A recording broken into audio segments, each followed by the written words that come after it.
Broadcast is now starting. All attendees are in listen-only mode. Good morning, and thank you for joining us for today's presentation. We're going to give it just another minute or so here to get a few more people logged on and on the line here. We'll be getting started shortly. Thank you.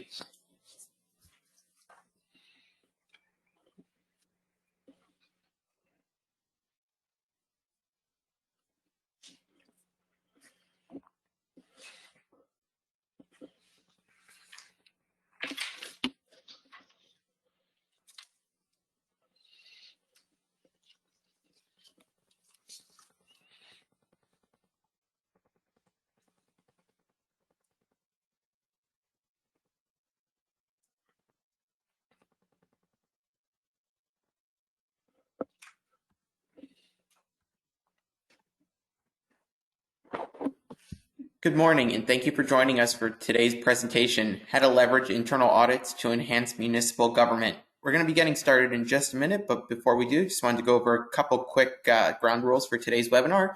All phones have been placed on mute for this webinar. If you have any questions throughout the presentation, please put them in the questions tab, and we'll get to your questions as time permits at the end.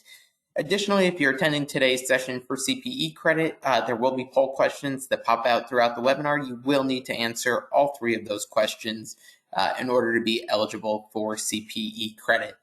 At this point, I'd like to introduce this morning's presenters. As the director at Bloom Shapiro, David Nowacki has over 18 years of combined experience with management advisory and information security. He has worked with both government agencies and private businesses in setting strategies, reviewing and assessing operations, governance and enterprise risk management practices, project and program management practices, information security programs, and identifying process improvement opportunities. David is an integral member of the firm's risk advisory group specializing in cybersecurity services. David has helped a variety of organizations define, document, and refine their strategies and business processes, identify automation opportunities, select technology solutions to realize efficiencies, and integrate metrics and key performance indicators into business processes. Next up, we have Jeff Ziplow. Jeff is a partner in the firm's Risk Advisory Services Group. He has significant experience working with organizations to assess their internal IT controls as they relate to business operations and helps to develop recommendations to mitigate risk. In his role, Jeff works with clients on data breach responses, cybersecurity risk assessments, and provides insight and guidance on developing better security practices. Additionally, he works on process and control-related projects to enhance operational efficiencies and provide tangible control recommendations. Over the past several years, Jeff has been actively involved in providing cybersecurity and risk assessment presentations to municipalities, non-for-profits, and various companies to enhance thought leadership in these areas. He also works with the Connecticut's Office of the Attorney General to provide guidance and support on cybersecurity matters. At this point, I'd like to turn it over to Jeff Ziplow to begin today's presentation. Good morning, everyone. Glad you could join us for our session today on internal audits. And the goals of today and somewhat the agenda for today is understanding, the value proposition for an internal audit. Why you should be doing them, what can they accomplish? And sometimes I like to think of it as you think versus you think you have controls in place and those controls are working effectively versus the controls are in place and working effectively. And that statement is really part of an internal audit program. And we'll get into more details about that. I think it's also important that we talk about and get into how to start, an internal audit program if one doesn't exist within your respective organization. And then we'll also get into some case studies and talk about some of the things that we've seen with various municipalities that we have worked with. Going to the next slide, what I really wanted to do is just share with you very briefly that the reason we wanted to put together, this presentation on internal audits is we've been working with a number of towns and cities, not only in the state of Connecticut, but Massachusetts and Rhode Island. And one of the things that we've seen is there's a lot of we think type of discussions. We think we have good controls. We think we have good processes. We've done a lot of work in the operational assessments and performing internal audits. And I think one of the things that we're very cognizant of is that making sure that there are good internal controls in place will certainly help an organization allow your boards of finance to feel comfortable, allows your finance department to feel comfortable that we're doing our best, and quite frankly, best business practices are really important as part of it. So moving on to what an internal audit program, what is it?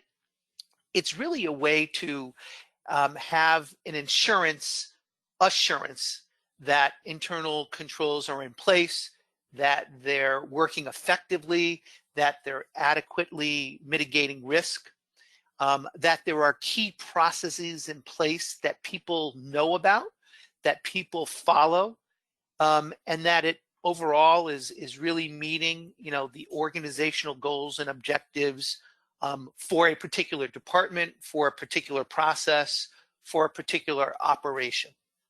So as part of an internal control program and internal audit itself, you really need to look at and focus in on what are those internal processes and controls. And you'll probably hear me say this many times, but it really needs to be documented. It's very difficult to put together an internal audit program if there's no documentation that exists to say what that internal audit program looks like. What do those processes look like? What are the controls that should be in place or that we expect to be in place that people follow? And in particular during this time of COVID, where we have teleworkers, we have some people who are in the office, some people are not.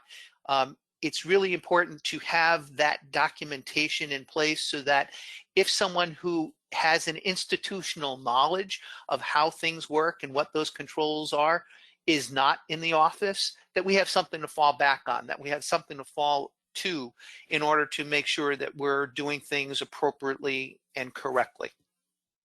Who should an internal audit be performed by?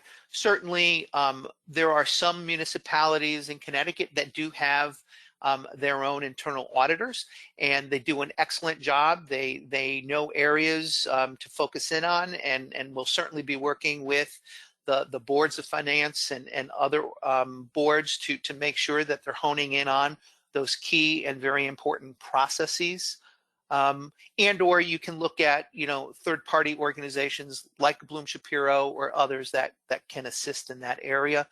The results, right? So it's somewhat of a pass-fail, if you will. The results are typically either satisfactory, needs improvement, or unsatisfactory, and that those are important designations that at the end of an internal audit that you have something to go back to say, gee, did we do a good job? Were we on target? Were we doing things satisfactorily? Or are there things that we could do better?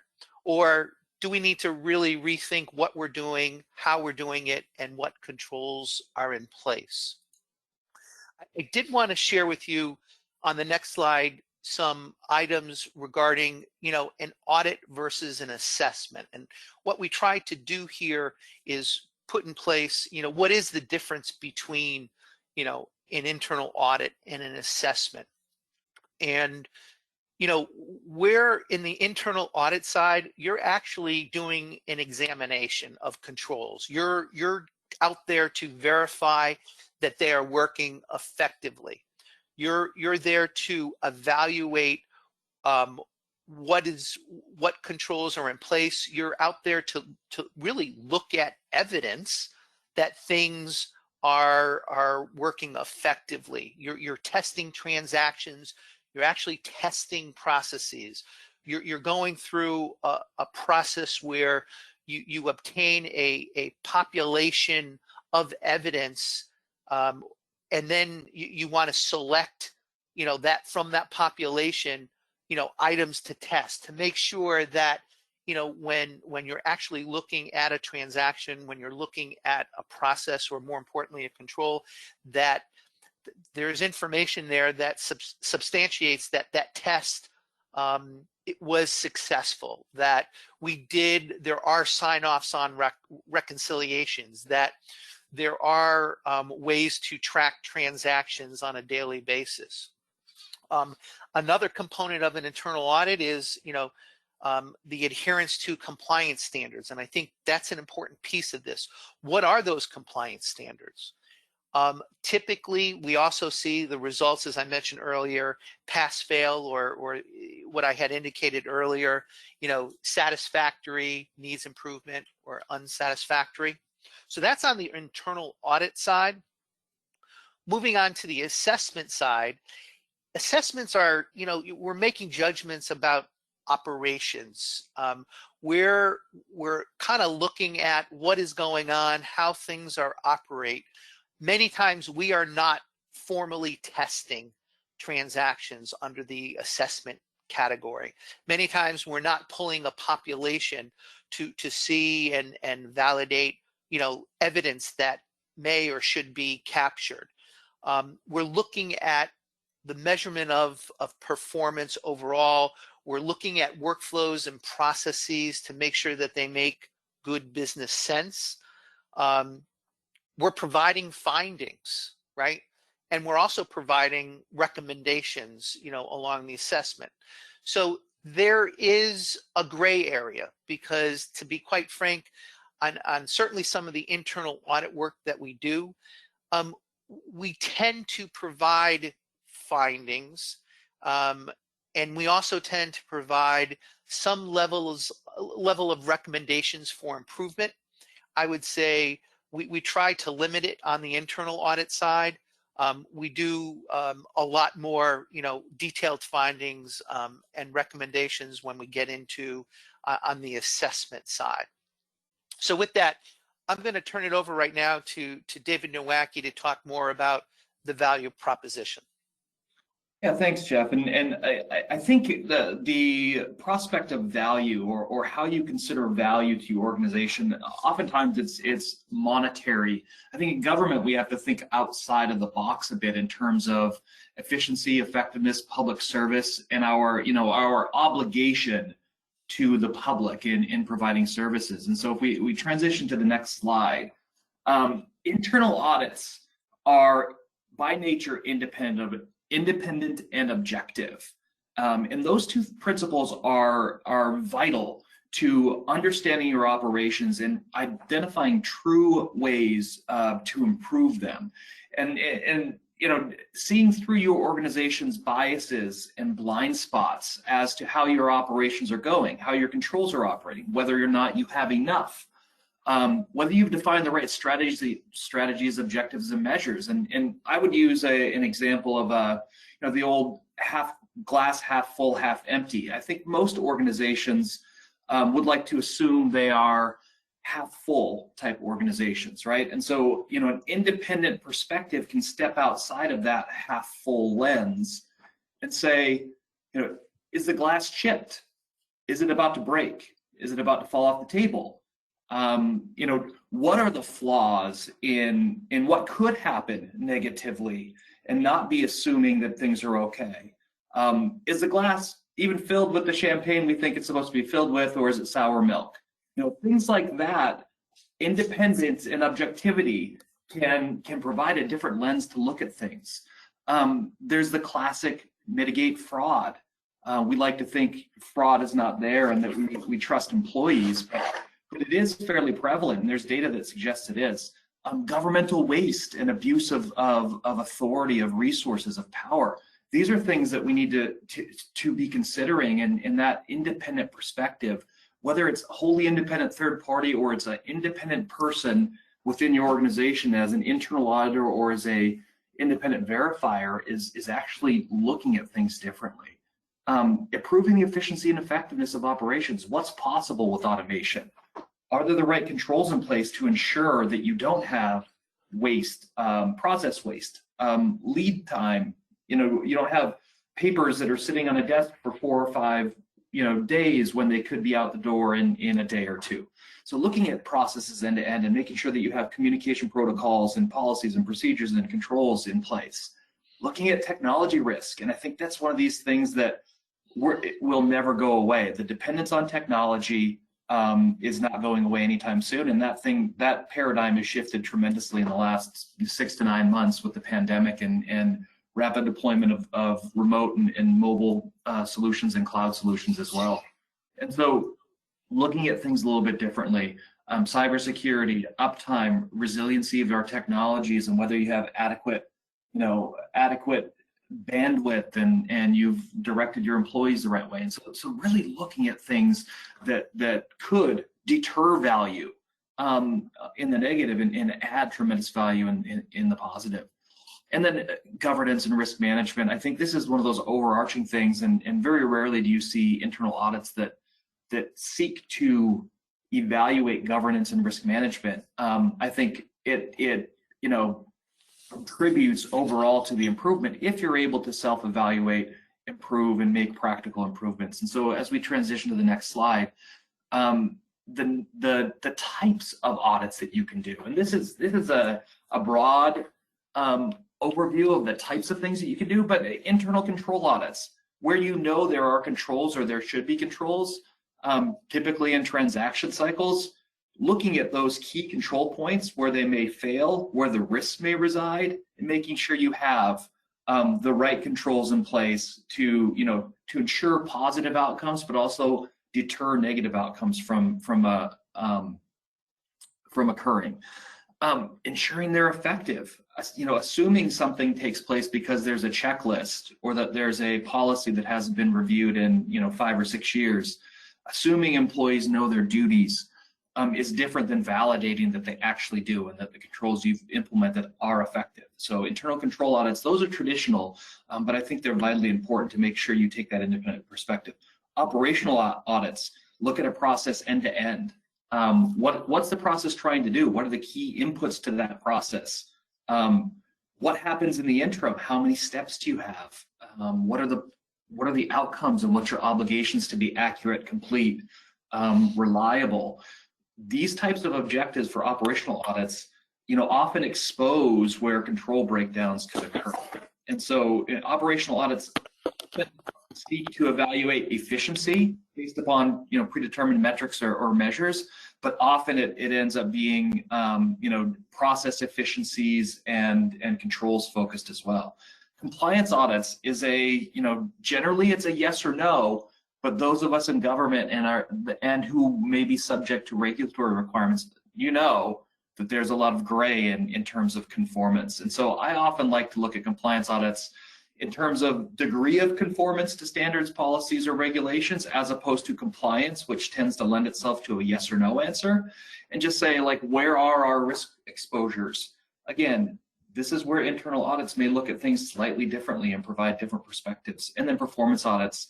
The difference between this and the slides we had before about assessments, this is one of those areas where it's fairly gray. And I think if there's a performance audit is very valuable if you have well-defined performance criteria. So it could be performance of a grant or a social program. It could be utilizing your budget efficiently. It could be reducing the occurrences of XYZ or the timely deployment of a program. And that really depends, but performance audits are extremely valuable where you have the ability to define performance criteria ahead of time. Transitioning to the next slide, here's kind of the goal, the outcome. You have validation that their controls are designed appropriately, that they're working effectively. So if there's a breakdown in a control design, you think it's designed to achieve an intended objective, but it doesn't catch every and all instances of exceptions or deviations. There's a design flaw. If it isn't applied consistently over time or by competent individuals, it could be a design flaw. The working effectively bullet is that's an objective from an audit perspective. Not only does the control look to do what it does, did it actually work? And did we think of instances where it could fail and break down? looking at providing answers to your questions, and the what if or how are we doing type questions are fairly prevalent throughout. Identifying inefficiencies, identifying gaps and weaknesses, I think those are overarching throughout the independent internal audit process, and really these could be derived pretty easily through ancillary work that's done in the audit process too. Maybe it's not a primary objective, but you identified in the course of an audit process if inefficiencies or gaps or weaknesses in controls or technologies or personnel or training. So these are key outcomes and goals of doing internal audits. Transitioning to the next slide, I think as public officials, we really have a high standard with respect to safeguarding assets and making sure that we're using dollars responsibly. And so here's a couple, I don't like to talk about fraud, but when I do, it's always a huge example. And so you look at median losses for government and public administration, figure on the left, $125,000. And this was taken from an organization, industry study on fraud throughout industries. Longer tenured employees, which we often see in government, the impact is even higher because we have that trust, because you would not suspect that individuals may be going through pressures related to fraud. And so think about the pandemic and what it has caused, the amount of stress, perhaps economic instability and other pressures and depression and things like that. Fraud risk factors are off the charts. And so that's one of these things that I think we need to make sure we step back and take a different view as to what our processes look like and which controls we have and who's performing those things to make sure we're not subjecting ourselves to fraud risk.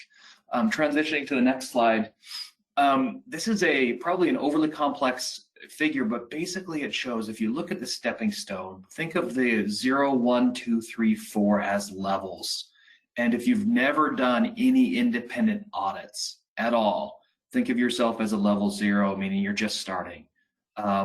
The red figure, the red band on the right, risk, loss, fraud, waste, and inefficiencies, those are going to be at their highest potential level for your organization and your risk profile. And as you progress up those steps to level 1, where you're doing some internally conducted infrequent self-assessments, you're progressing in terms of maturity from an audit perspective and from a risk management perspective. As you progress to level 2 and level 3, you're doing increasingly more independent and risk-based audits and independent assessments. And then level 4 is kind of your optimal, again, for your organization, its culture and its risk profile is, you're optimizing productivity and timeliness and quality of services. You're minimizing instances of inefficiency, waste, abuse, fraud, and losses. And so all of this model basically shows that, if you measure it, it will be improved, and the degree in which you have formality and repetition and risk-based independent audits, the more likely you are to minimize loss, minimize negative impacts, and maximize the positives. And so this is one of these models that I believe very strongly in terms of value proposition. Why should you do assessments? I think because we're talking about managing risk and maximizing, use of public dollars and funds and ensuring our program missions are being achieved. And so the value proposition kind of proves itself out from that perspective. David, where on this continuum would you expect or want people to try to achieve, to get to, I should say? Yeah, this is a, I like the crawl, walk, run. And so if you find yourself, if you're very honest and you say you are a 0, you should definitely be striving at a minimum to move up 1 to 2 levels. And again, I think buried in this is that cost. If you look on the right, the results key, cost does go up. It does cost. There's a cost to performing audits. There's a cost to having someone independent evaluate your organization and your controls. And so you need to make sure that you're cognizant of that. But I think most organizations should be comfortable in a level 2. And then beyond that, it's really, what does your risk profile look like and how much resources do you have? Thank you. Yep. So how do we get started? I'll hand it off, or actually, it looks like we're doing a poll question. Jared? Yep. So again, if you're attending for CPE, you will need to answer these poll questions. So the poll's out there now. And it's, does your municipality currently have an internal audit program in place? So give it a few seconds here to get people the opportunity to get their selection in there.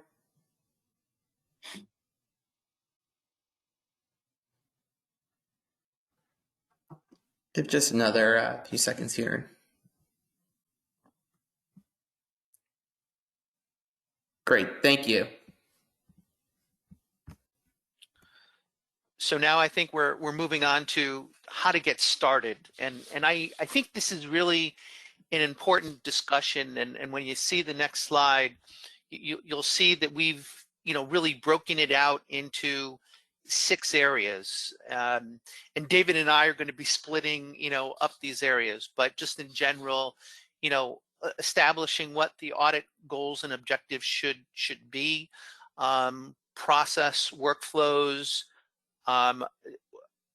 process walkthroughs, and then documenting those workflows and where those controls are, developing a test plan and program, performing and executing against that test plan, and then lastly, essentially just documenting the results and identifying, potential recommendations.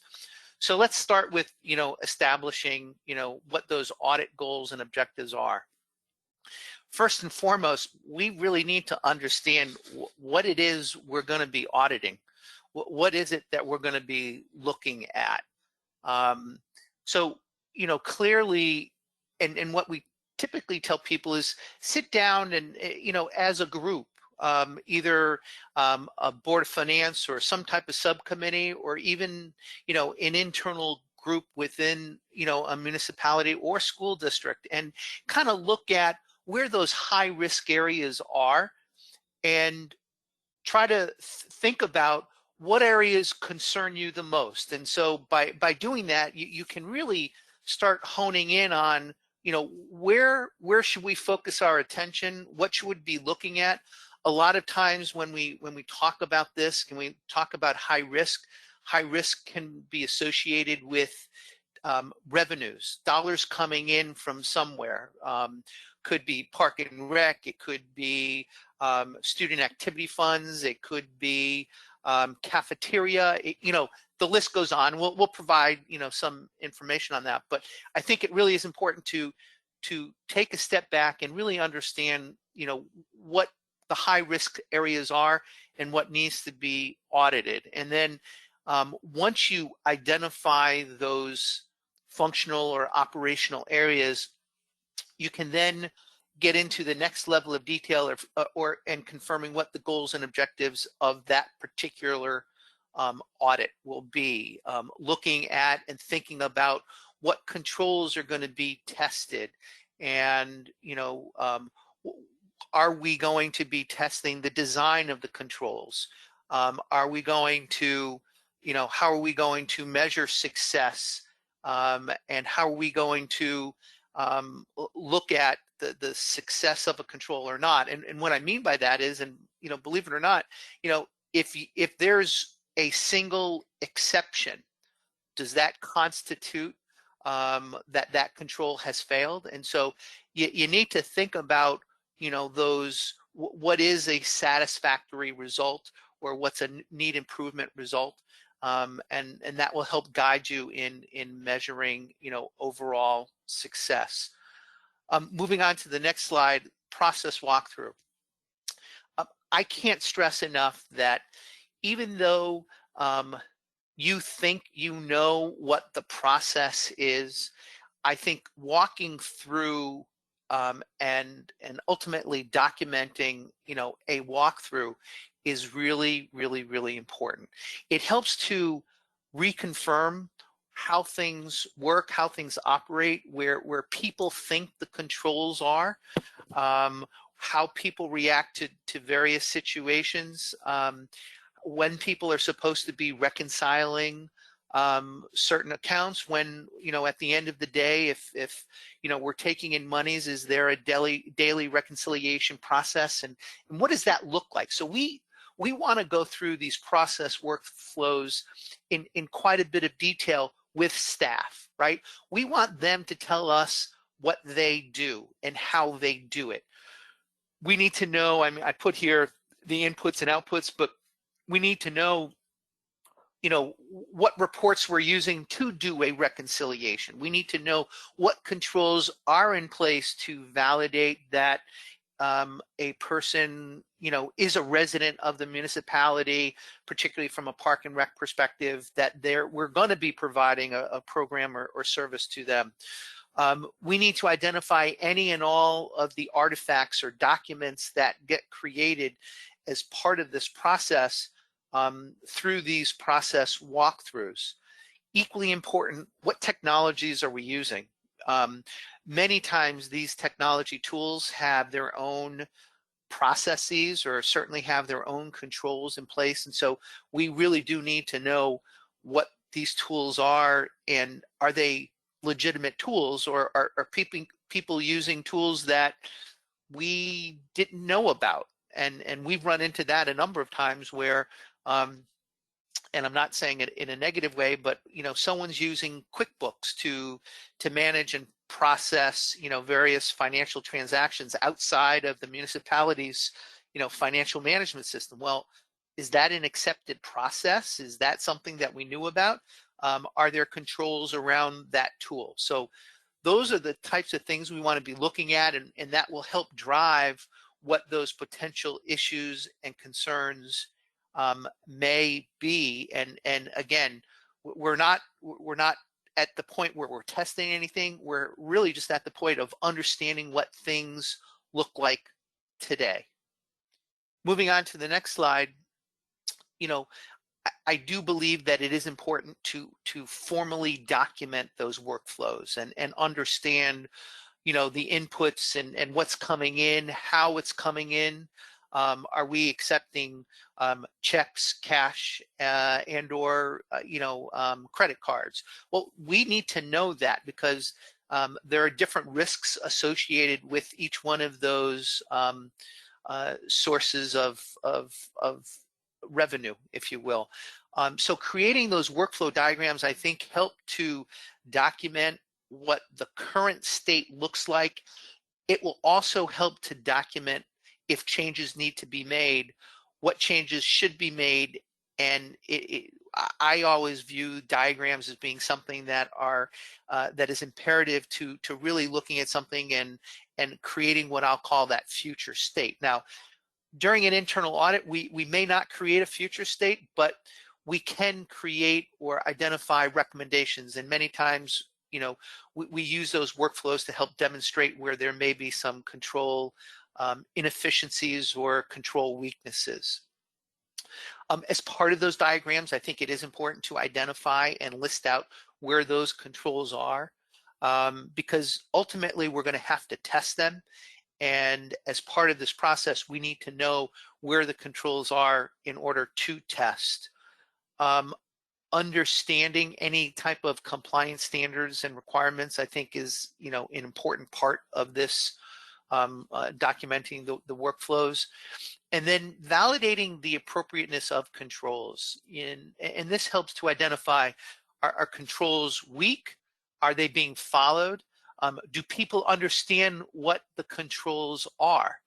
And I'm sure some of us, on the call, on the webinar, recognize that we've probably been in situations where people don't fully appreciate or understand what a control is, or how it's impactful to the process, or it has an impact to the success of a process. And that's really important to understand, as we go through this.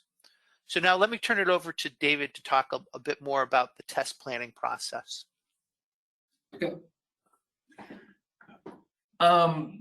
So with all that preparation, I think it's important to make sure you design your test plan and program to address all those needs. And I often use, when it comes to internal audit programs and plans, that 60-40 rule, where 60% of your effort should be dedicated to those 3 previous steps in understanding the process and setting goals and figuring out what you're trying to do with respect to the program. And from there, it becomes a pretty straightforward process of identifying potential risks and deviation.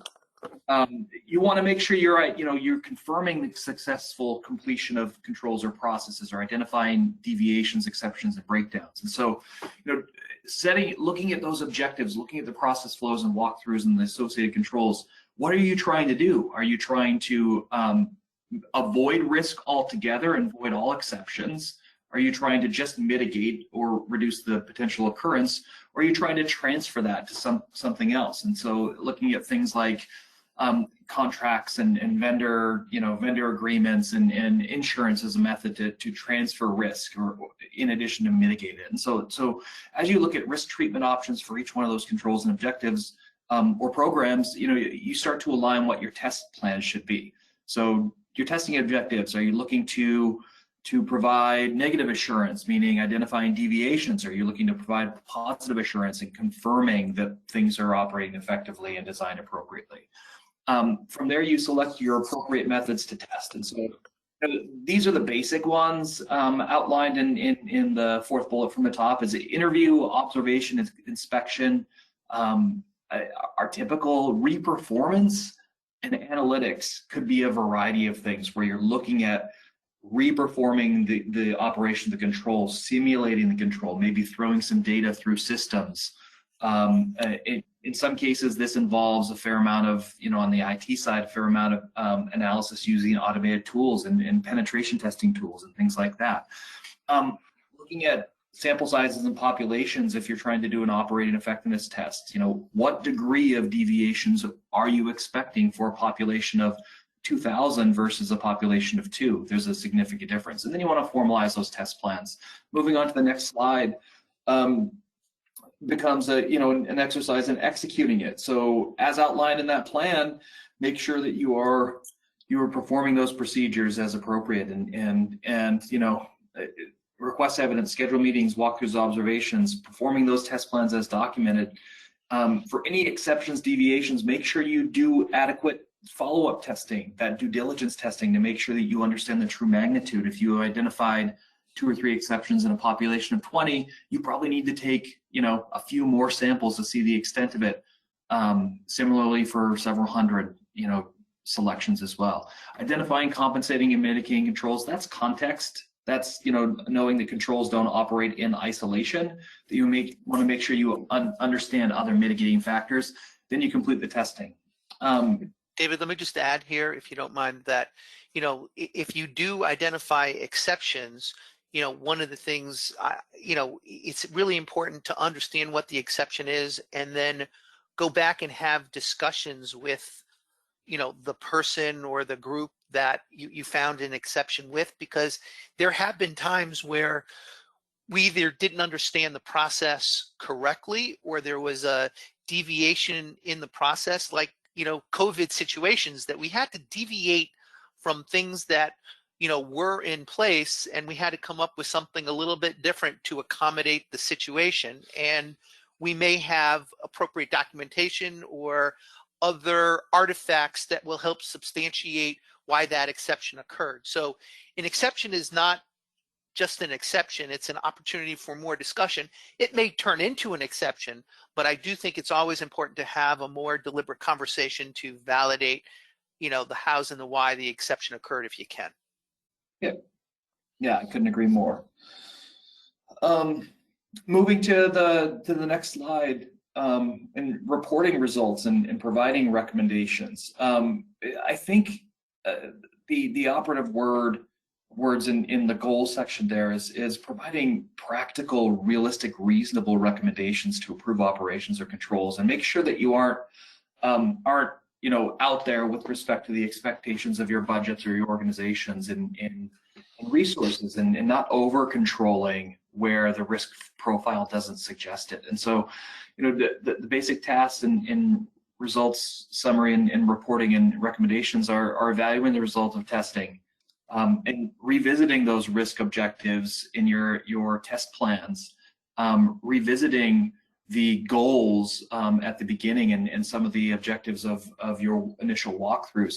Quantify the impact and risk where appropriate. If you can quantify it in dollars or potential for breakdown, numbers usually sell a little bit better, but often it's more of a potential area for risk. So make sure you try to quantify if you can. Otherwise, present risk, realistically.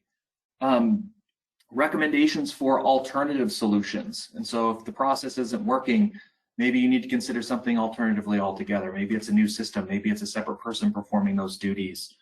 Maybe it's an alignment of the program, because the entire program or process isn't designed to achieve what it's intended to achieve. And so, all of these things are potential alternatives that you need to be able to consider. And then ultimately, you're going to present the results to management for review, acceptance, and if they have any questions or want to redirect the audit to look deeper into certain things, they certainly can. And so, advancing to the next slide, where should we audit? So this is a couple examples of the types of things that you could audit. Definitely things focused on dollars have a fairly significant impact in terms of being able to justify the audit activity itself. Doesn't mean that other programs aren't subject to it, but revenue collecting departments, payroll, there's an opportunity for excessive use and abuse of overtime, for example. And so that's something that we need to consider. Capital projects and capitals usually means higher dollars, which means a higher margin for error potentially. Managing contracts, are you developing contracts appropriately? Do you have appropriate remedies in there? Are you making sure performance is being held appropriately and doing things like contract closeout? Again, all of these have monetary implications and efficiency considerations. Student activity funds, grants management. Grants are an interesting topic just because there's so many opportunities to maximize funds or minimize loss of grants, making sure you have matching procedures and controls in place to ensure you maximize the value of a grant. Purchasing is pretty obvious. We see a lot of fraud and abuse and misuse in purchasing. Cafeteria programs and things like transfer station, and anytime you're transacting, I think it's important. Bullet point at the bottom, make sure any operational area where there's financial activity, money coming in and out, is worth reviewing more regularly. That doesn't mean that those performance operational efficiency type audits aren't important, but anytime there's inflows and outflows of funds, I think there is a higher tangible area of risk. So we're going to transition into case studies and all in a bit. But we're first going to have a poll question.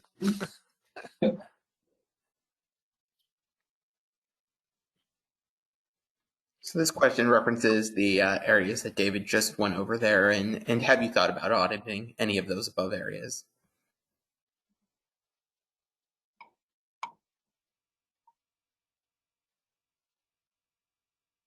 Keep it open for about another 10 seconds here.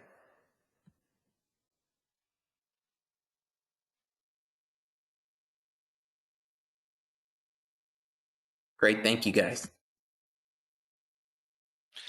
So what I'd like to do is just share some case studies. I think I've identified 3 or 4, actually 4 different case studies. If time permits, we'll get into each of them, but if not, no big deal. But moving on to the example 1, if you will, one of the areas that, is, I think, an important internal audit to consider is student activity funds. And let me provide some guidance and why I say that. First of all, the monies that are in student activity funds, many people are not aware that these can be really large. I've seen anywhere from $500,000 up to a little bit over $1 million in student activity funds, depending on the community. And those dollars that we're talking about are ripe for potential fraud. And so we need to make sure that there are really good and solid controls that take place as it relates to student activity funds. The other reason that I view this as, you know, a hot topic is that when you look over the past 10, 15 years, there has been an issue as it relates to student activity funds. So, you know, just, you know, this is one of the reasons why I think it's important to understand the controls, make sure the controls are working effectively, and just make sure that they're good business practices. It's also, in many instances, a lot of the student activity funds are distributed, you know, between, you know, the high school, middle school, and potentially elementary school. So we've got different actors and players involved, and so they, you know, we're asking them to be responsible for some, you know, pretty significant dollars. And again, just want to make sure that we have the appropriate controls in place. So when we talk about student activity funds, you know, we're really talking about what does that revenue intake process look like? And so when we're talking about monies collected, and I would say a majority of the monies are collected, you know, at the high school level. It could be field trips, it could be, you know, sporting events, it could be clubs, it could be, you know, year-end programs for the, you know, junior and senior classes. You know, the important thing is to really understand what monies are being taken in and how they're being collected, how things are being captured, and certainly what controls are in place. And as part of that effort, you know, going back to our original discussion about the process walkthroughs and documenting the workflows, I think it's really important to do that here and really understand what that looks like and where all the touch points are. You know, what controls exist to actually request monies from student activities? Who can make that request? Who signs off on it? Is there a double sign off? Does, you know, a principal have to be involved? Is it a multi-step, or is it just single step and a single person can make the request and actually cut the check? Here's my comment before about having documented policies and procedures, and I can't stress it enough. We've been in too many situations where, you know, it's the institutional knowledge, it's the people that are in place that, you know what the policies and procedures are. And what I mean by that, nothing's documented. And so it really is important to not only document what the policies and procedures are, but to also revisit them on a reoccurring basis and also re-socialize what the documented policies and procedures are so that people really do understand what controls are in place and how things should work. Technologies. There are some people that are using a combination of technologies. We certainly know a number of communities, school districts that are using QuickBooks to monitor student activity funds. We're finding others are using a specialized software for student activity funds, and some are using, you know, the municipalities or school districts' main financial system. But whichever one is being used, I think it's important to fully understand and appreciate of how it's being used and what controls that technology provides. Case in point, in a fairly recent incident, you know, working with the with the school district, actually, they had a specialized student activity fund software product that they were using. So that's the good news, and they had some pretty good controls in place. The problem that we identified and found is there was one user ID and password that was being shared for everyone's uses of the software. So the high school, middle school, elementary school, everyone was using the same user ID and password. And that's just not a good and acceptable practice these days. So we need to really understand not only what technology are used, but who has access to it. And then equally important, reconciliations and what kind of reconciliations occur. Is someone actually going in on a monthly basis and reconciling the student activity fund account? Do they have the knowledge to reconcile? And I bring that up only because Sometimes we find that, people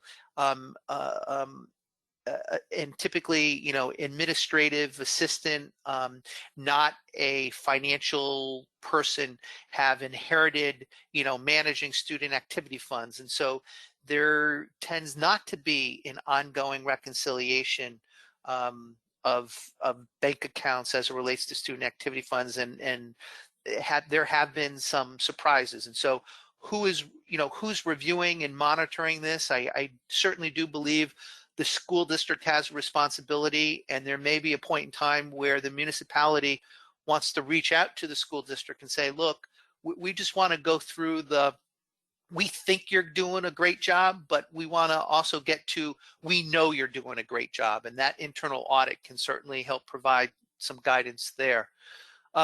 Moving on to the next item here, Parks and Rec.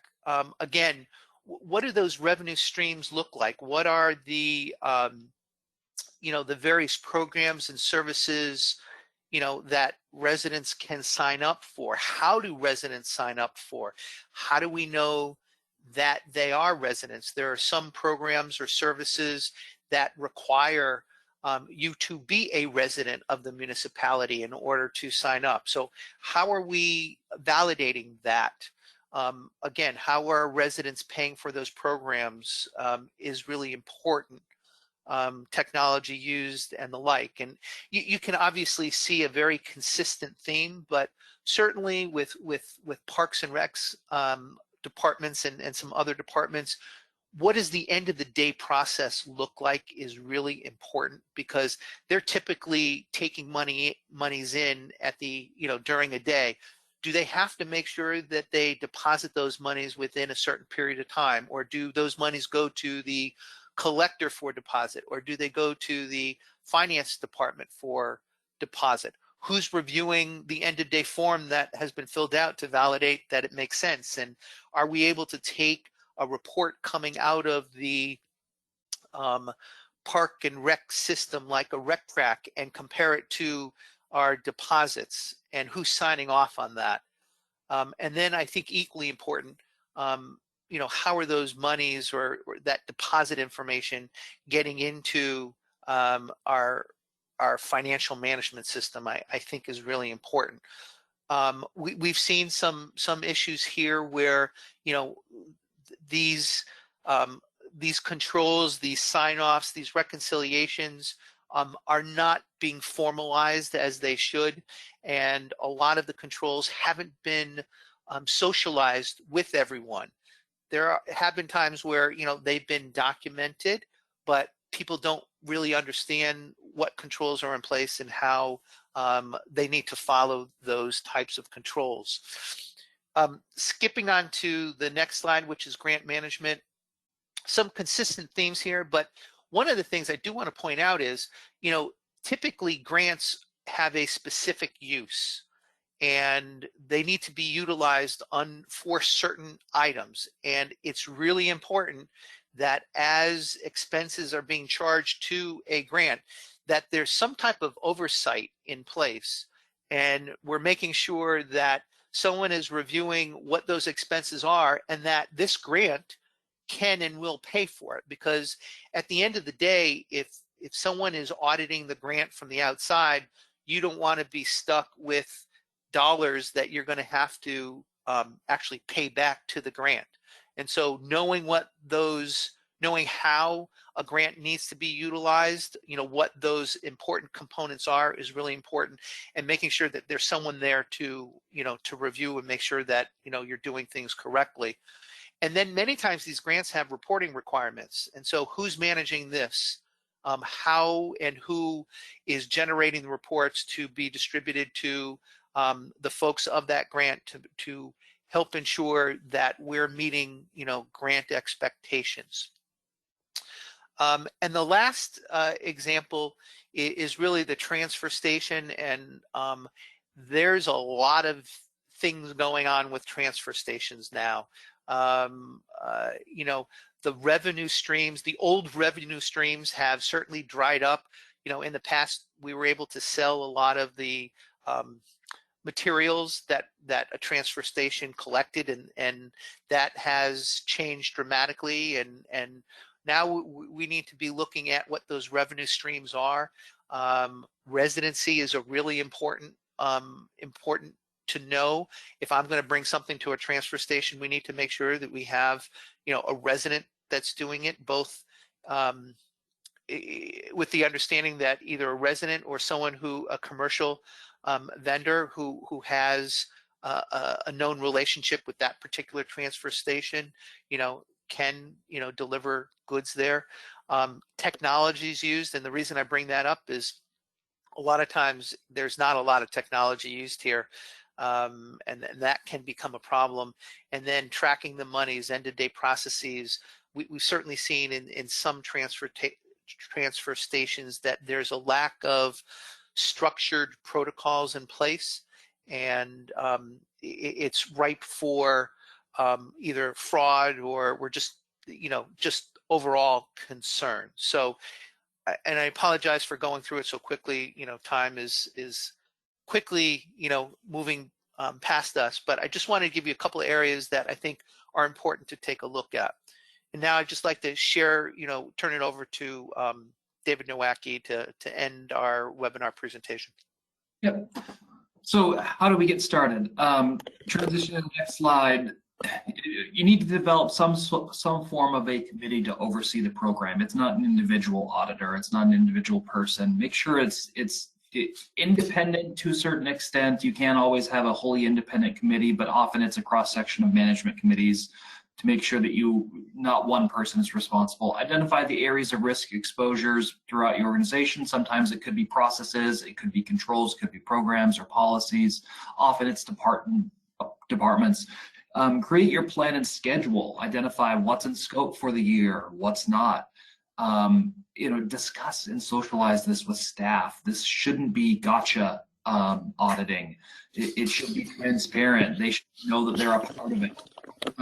Perform the audit, execute the audit plan and that the methodologies that we outlined in those 6 areas before. Continuously review and revisit the results, and this is tracking remediation, corrective action plans, reporting progress to making sure that there's accountability. Transitioning to the next slide. Create a plan and schedule. So make it longer term. Think future.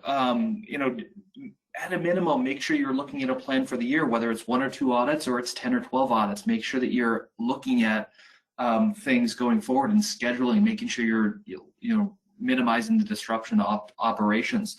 Document preliminary scope objectives for what the audit topics could be.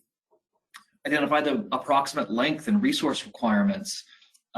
Mapping out that entire cycle to make sure that you understand what an audit looks like. Determining the associated costs. If you don't have the technical expertise, you need to make sure you're considering that early on in the year. And then identifying a point person or an internal project manager for each assessment. This could be the person who's actually doing the work, but it more often than not, it's your champion to make sure that the audit project is completed and it's prioritized given other areas we may be focusing on throughout the year. Transition to the next slide is more about maintaining the audit program. So think continuous. Think that all departments and people and staff are part of a bigger picture and strategy to do better, to minimize, to maximize the results, maximize the utilization of public funds, minimizing process inefficiencies. Not doing one-off audits every few years. I think that can be potentially detrimental to your organization, looking as if you're witch hunting or looking to pass blame. I think buy-in is critical to a successful internal audit program and plan. And make sure you're looking for the future, and if you can capture where other people may be audited as well, that enables people who are being subject to audits this year to feel like they aren't being signaled out. And then making sure you have regular routine audit committee meetings as well, to make sure that you're accountable and you're tracking remediation efforts and reporting findings and ensuring accountability and commitment to the program. And then the next slide just is reiterating the image that I talked about earlier in terms of the value proposition and how you can increase maturity and improve, the positive results, minimize negative results, and that's through constantly looking at and seeking different perspectives independently and making sure you're looking at areas of risk and potential for harm and constantly getting better. And if you're on a level 0, move to 1, target somewhere in that 2 to 3 range as an optimal, but make sure you progress accordingly and constantly improve. We've just got one last poll question here before we wrap up. Again, if you are attending for CPE, this is just the last one you will that you'll need to submit. So while we're going through this poll question, both David and I just wanted to say thank you for attending, the session this morning. If you have any questions, if you're any questions about starting a program, any questions at all about the webinar, please feel free to reach out to us, and we'd certainly love to have a conversation with you. So thank you very much again, and stay safe and healthy. Thank you. Thank you.